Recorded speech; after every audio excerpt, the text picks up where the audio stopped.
우리 삶의 주관자 되시는 하나님만이 우리의 유일한 소망이심을 믿으십니까? 할렐루야! 옆에 있는 분과 이렇게 인사했으면 좋겠습니다. 지사님을 뵈니, 권사님을 뵈니 하나님을 뵌 것 같다 기쁩니다. 자, 인사해 보도록 할까요?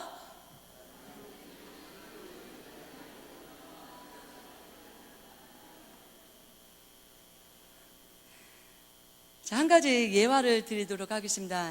실제적으로 있었던 실화인데, 제가 성남에서 사역했을 때 한 분 목사님께서 말씀하셨던 내용입니다. 어느 날 집회를 하고 계시는데 두렵고 떨리더래요. 이거 어쩌나, 하나님 붙들어 주시옵소서라고 하면서 딱 강단에 섰는데, 서고 또 찬양을 몇 곡 부르셨다고 합니다. 근데 여기 앞에, 맨 앞에 앉아 계시는 할머니 권사님께서 그렇게 은혜를 받으시더래요. 말씀이 떨어질 때마다 아멘, 아멘 막 받으시는 거예요. 그래서 이제 찬양을 했더니 막 그 위에 올라가셔서 신발을 벗고 한 10cm 정도 뛰면서 막 성령 받으라 이렇게 열정적으로 찬양하시는 거예요. 야, 은혜가 임했구나. 그 모습을 보고 용기를 얻어서 담대하게 말씀을 전하셨다고 합니다.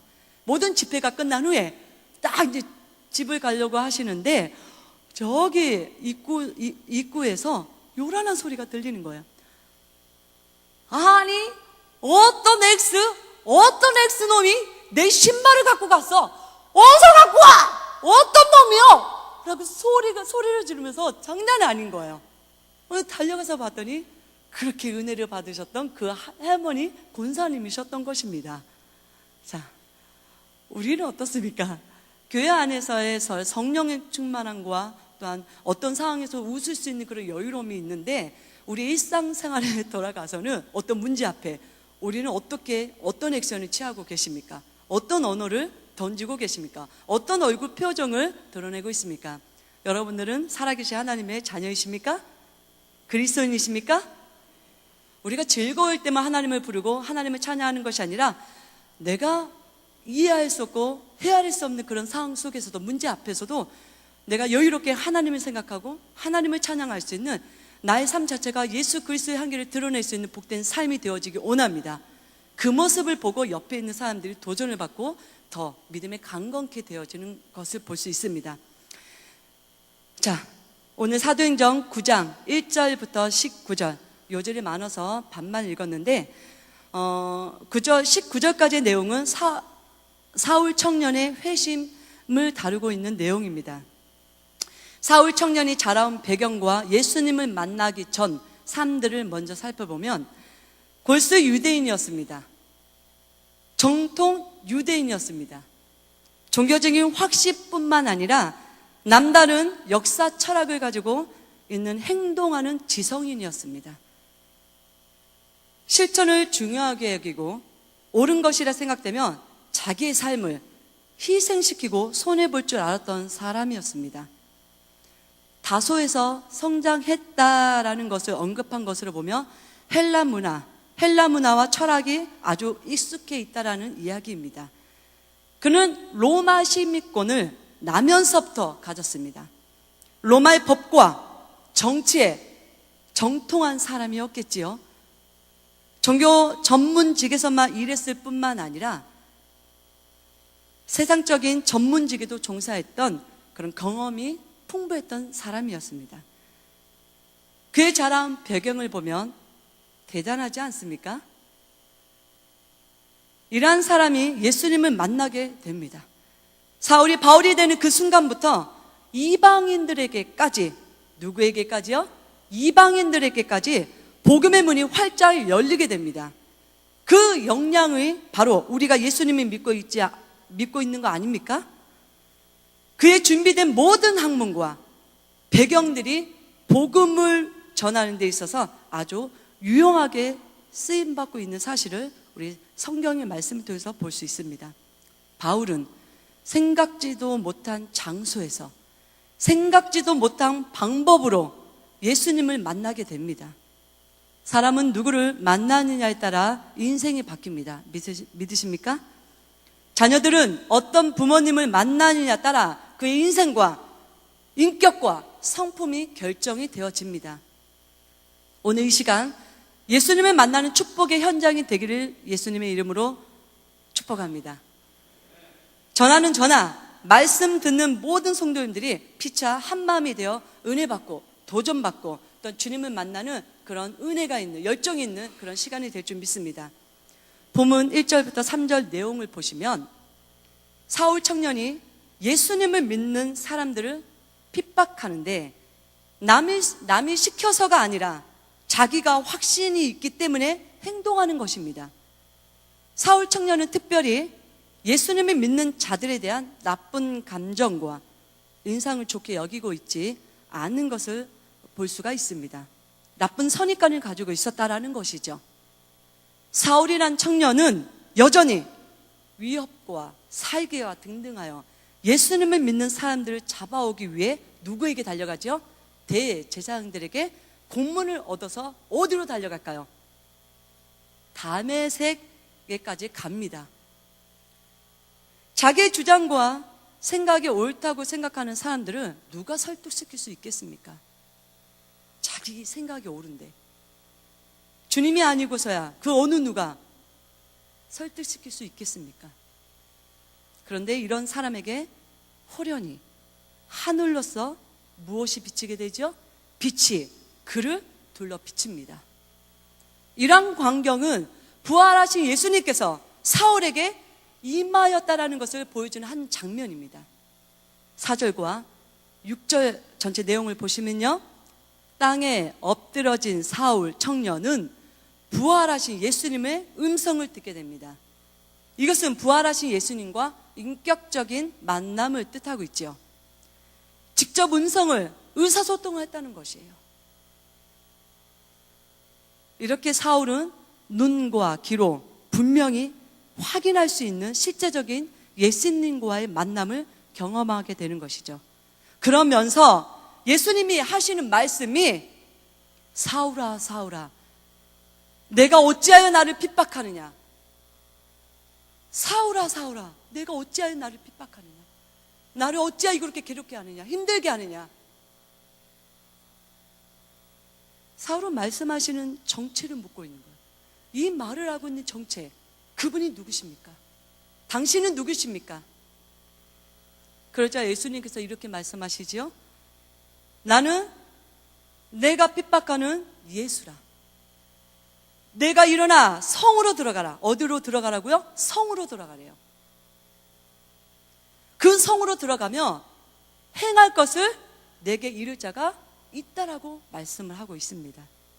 사울은 예수님으로부터 다메섹 성으로 들어가라고 명을 받게 되는 것이죠.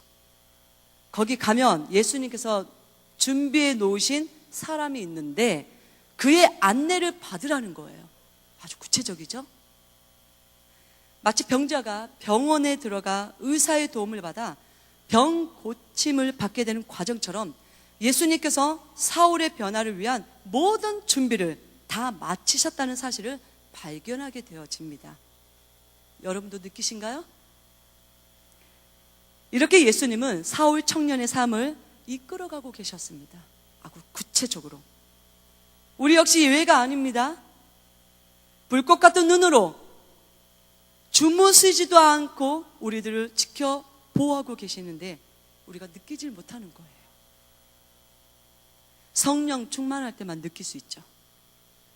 갑자기 찾아온 그 아픔과 고민 앞에서는 느낄 수가 없어요. 왜요? 염려와 불평 때문에 주님이 가리워졌기 때문에 느낄 수가 없고 볼 수가 없는 거예요. 무엇 때문에요? 염려와 그 불평 때문에 주님이 보이지가 않는 거예요. 주님이 그 가운데 일하시는 것을 흔적을 느낄 수가 없는 거예요. 발견할 수가 없는 거예요. 그러니까 더 답답하니까 불평의 말을 계속 쏟아붓는 그런 모습을 보게 되어지죠. 이런 상황 가운데서도 주님을 느낄 수 있는 믿음의 눈이 열려지기를 원합니다. 믿음의 입술이 열려지기를 원합니다. 믿음의 복된 입술이 되기를 원합니다. 할렐루야.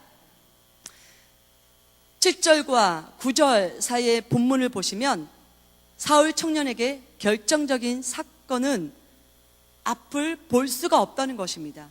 무엇을 볼 수 없게 되었다고요? 앞을 볼 수가 없게 돼요. 눈을 떴는데 앞을 볼 수가 없는 거예요. 이것은 두 가지 의미를 갖습니다. 첫째로는 자기 힘으로 아무것도 할 수 없게 됐다는 거예요. 자기의 힘으로. 지금까지는 자기 뜻대로 모든 것을 다 할 수 있었지만 이제는 전적으로 하나님의 인도하심을 받지 않으면 안 되게 됐다는 것을 말하고 있습니다. 둘째로는 지금까지 세상을 보던 눈, 그 눈이 멀게 되었다는 거예요. 지금까지 안목의 정력으로 세상을 보았지만 이제는 하나님 아버지 마음으로 복음의 시각으로 세상을 보게 되는 것이에요. 관점이 바뀌게 될 것을 암시해 주고 있는 말씀입니다. 주님께서는 과연 누구를 준비시키셨을까요? 누구를 통해서 사울 청년이 앞으로 닥칠 그 모든 사건을 어떻게 해결해 나갈 것인지를 본문 10절을 보시면 아나니아라 선지자를 준비시키십니다. 아나니아를 도구로 사용하셔서 사울 청년은 새롭게 빚으시기로 하신 것이지요. 하나님께서는 아나니아에게 사울에 관해 아주 구체적으로 이야기를 하십니다. 하나님의 일은 사람을 통해 일하십니다. 믿으십니까? 바로 내 옆에 계시는 분을 통해서 말입니다. 나를 멋지게 빚어가게 할 옆에 계신 분들과 한번 이렇게 표현해 볼까요? 몰랐습니다. 앞으로 기대하겠습니다. 한번 해보시죠. 몰랐습니다. 앞으로 기대하겠습니다. 뭘 기대해요? 뭘 기대요? 상처나 주지 마. 나 앞길이나 막지 마. 내가 하고자 하는 말에 제발 토나 더 걸지 마. 이러시진 않습니까? 제가 예전에 그랬다고요. 어떨 때는 옆에 있는 분이 가시처럼 여겨질지는 모르지만 하나님은요, 그 옆에 있는 분을 사용하셔서 나를 단련시키신다라는 거예요. 정금 같은 인격으로 하나님이 기뻐하실 만한 그런 인격의 그릇으로 자라나게 하신다라는 거예요. 누구를 통해서요? 옆에 있는 분을 통해서. 할렐루야. 계속해서 12절에서 14절 내용을 보시면요, 아나니아에게 말씀하시기를 사울이 지금 무엇을 하는 중이다? 기도하는 중이다. 하나님께서 저를 눈을 멀게 하셨고 금식하게 하셨다라는 거예요. 누가요? 하나님께서. 자기가 기도를 하는 것이 아니라, 자기가 하고 싶어서 금식 기도를 하는 것이 아니라 살아계신 하나님께서 기도하게 하시고 금식을 하게 하셨다라는 거예요. 기도를 통해 진정한 변화는 시작되는 것입니다. 자신을 보게 되는 거예요. 오늘 밤에 이런 역사가 일어나기를 소망합니다.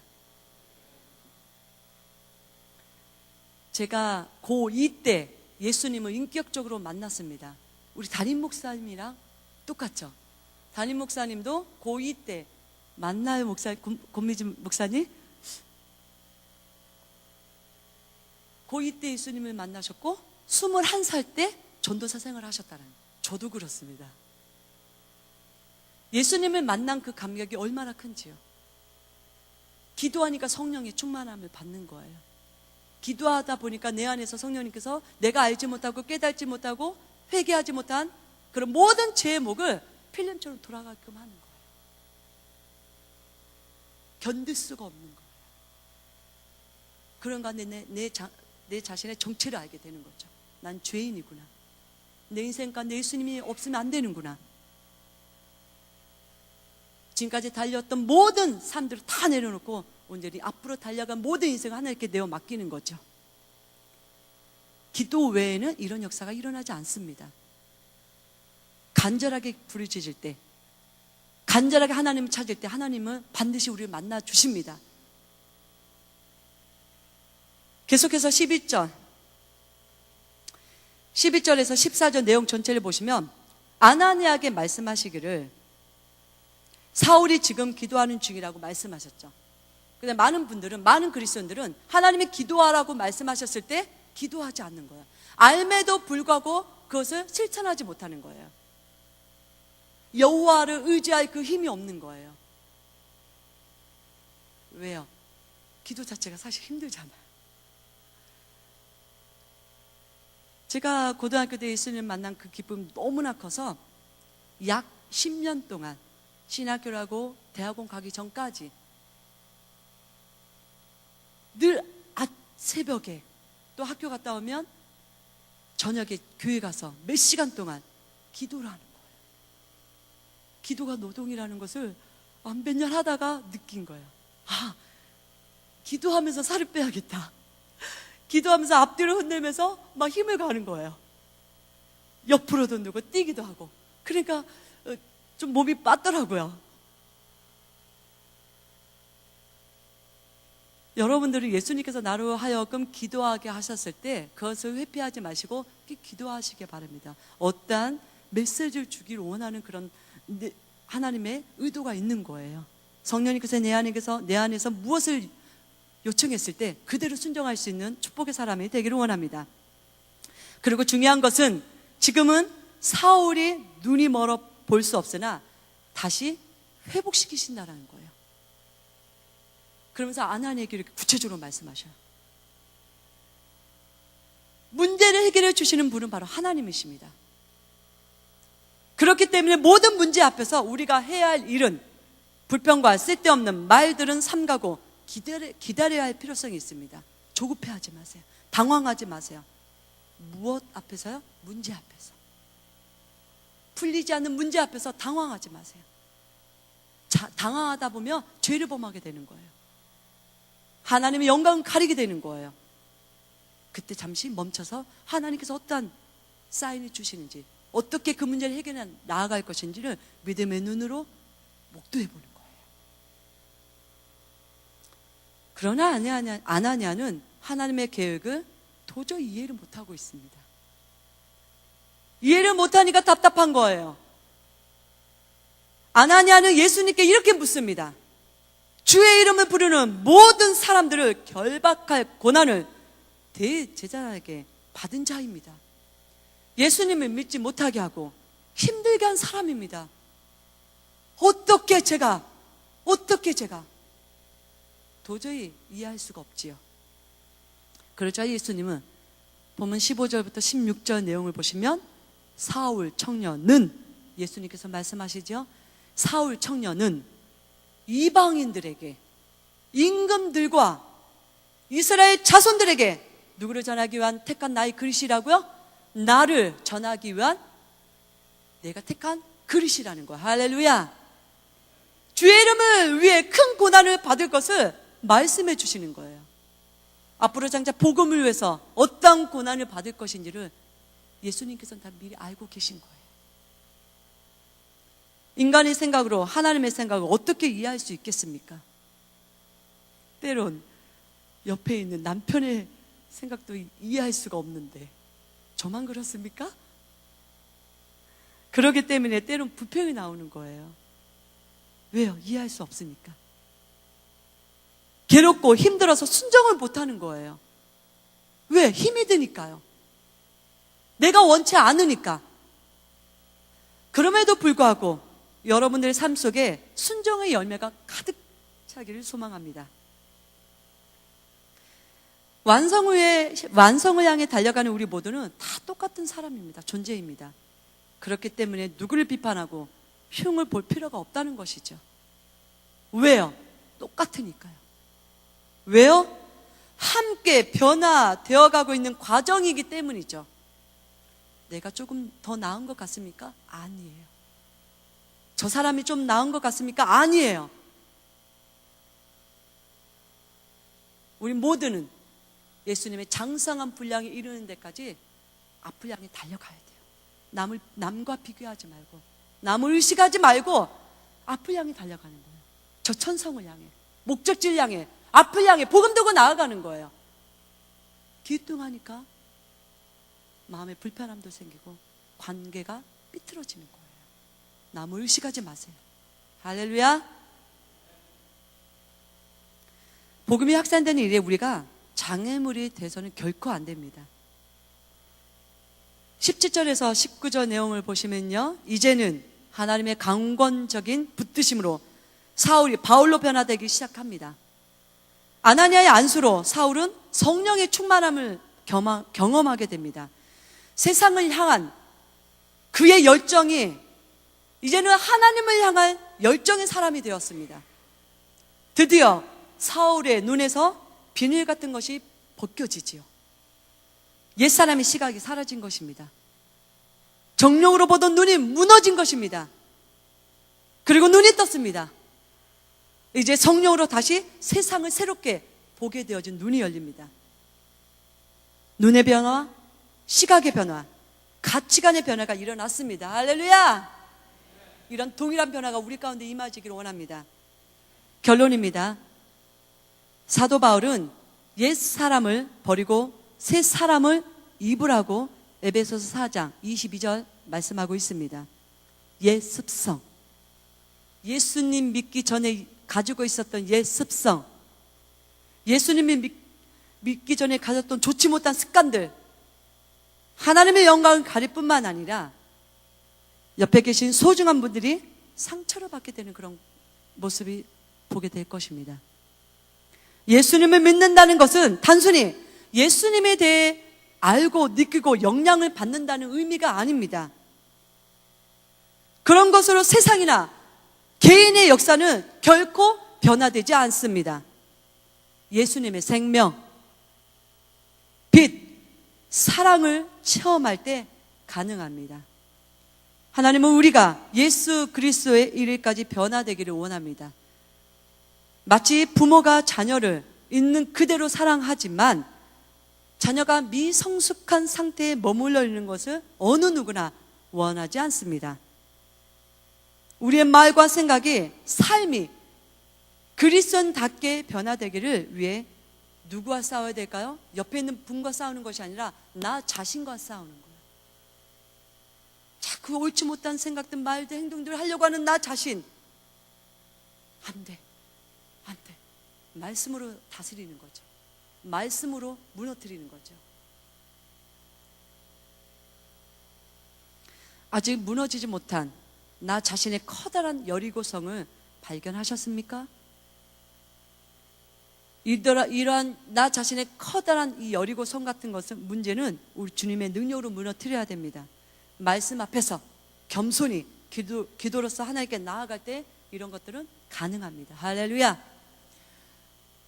오늘 저와 여기 앉아 계시는 모든 사랑하는 성도 여러분들이 오늘 말씀 앞에서 기도하면서 우리의 삶이 새롭게 다시 한번 닫아지고 성령의 충만함을 입어 세상을 향해 나아갈 때에 우리가 가는 곳곳마다 예수 그리스도의 향기가 있고 복음으로 말미암아 새 생명을 돋아나는 역사가 일어나기 원합니다.